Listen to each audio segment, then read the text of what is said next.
Good morning, everybody. Thought I'd do the talk from our garden this morning for the midweek moment.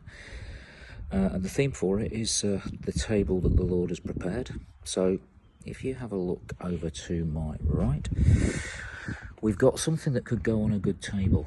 Well, there it is. That is a vine that we prepared. It's not exactly a good vintage wine yet, but we've started to cultivate it. And the thing that you might appreciate is the nice little framework here to enable it to grow strongly this year. It's only been in there for about 8 months, so it's not really done a lot yet, but we're hoping it's really going to take off this year. Framework is very important to the vine to be able to get it to grow, but the thought, of course, is that Jesus said we're grafted into him now, the living vine, so we've been made part of being with him. And of course, the idea is that in doing so, we can be fruitful and we can produce a really good crop of grapes for ourselves, for him. He wants the fruit, and that's what we want to offer. This morning I've been listening to Lectio 365, and the theme for the day was around hospitality, and one of the particular scriptures, of course, was that the Lord prepares a table for us in the presence of our enemies. And I guess it's, again, the thought of what's on the table that has really been affecting me today. He prepares the table in the presence of our enemies. And what's on the table? Well, the Passion Translation says that he himself is the continual feast on the table. This took me to thinking around, well, hang on a minute, so what is it that how can he be the feast? Well, of course, in John chapter 8 he talked about being the living bread that came down from heaven, and the one who he wants us to feed on him. So that is something that I've been thinking an awful lot about over the last couple of years. As you probably know, I've preached about it on about 4 occasions. But I can't get away from the idea that he is the one that we're meant to be feasting on.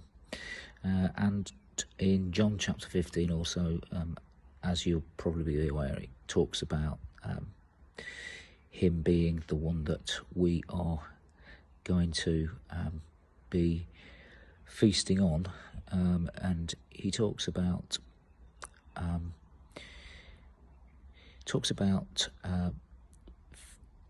being able to draw on what he has offered on that table. So I guess the thinking that took me to today was he says in John chapter 15, let your hearts continually be nourished by my love. It's in exactly the same passage where he talks about the vine. Let your hearts continually be nourished by my love. And he's the bread on the table. He's the one who is nourishing our hearts. That in turn took me to think about the Lord's Prayer. Our Father in heaven, holy is your name. Give us today our daily bread. And I don't believe Jesus wanted us to just say the words, that it was simply saying that prayer every day without the meaning behind it. I don't know about you, but I've struggled with the meaning of the Lord's Prayer for an awful long time, especially for that particular scripture. Why is he asking us to ask for bread when he's the one who says he'll provide for us all the time? And so today again, I was thinking about, I felt that he was saying to me,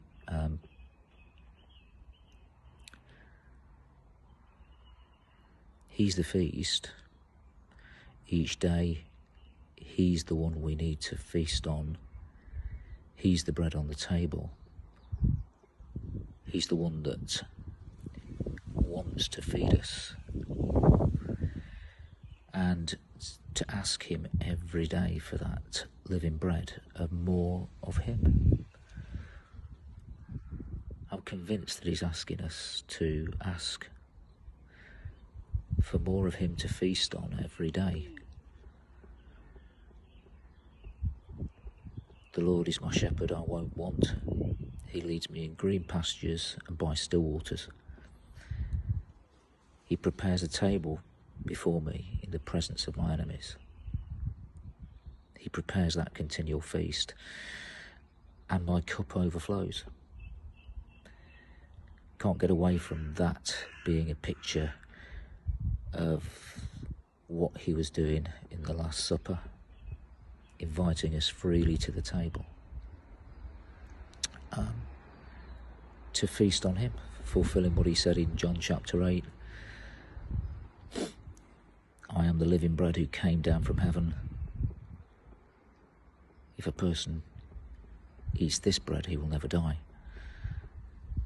And the idea that that is where life is, feasting on him every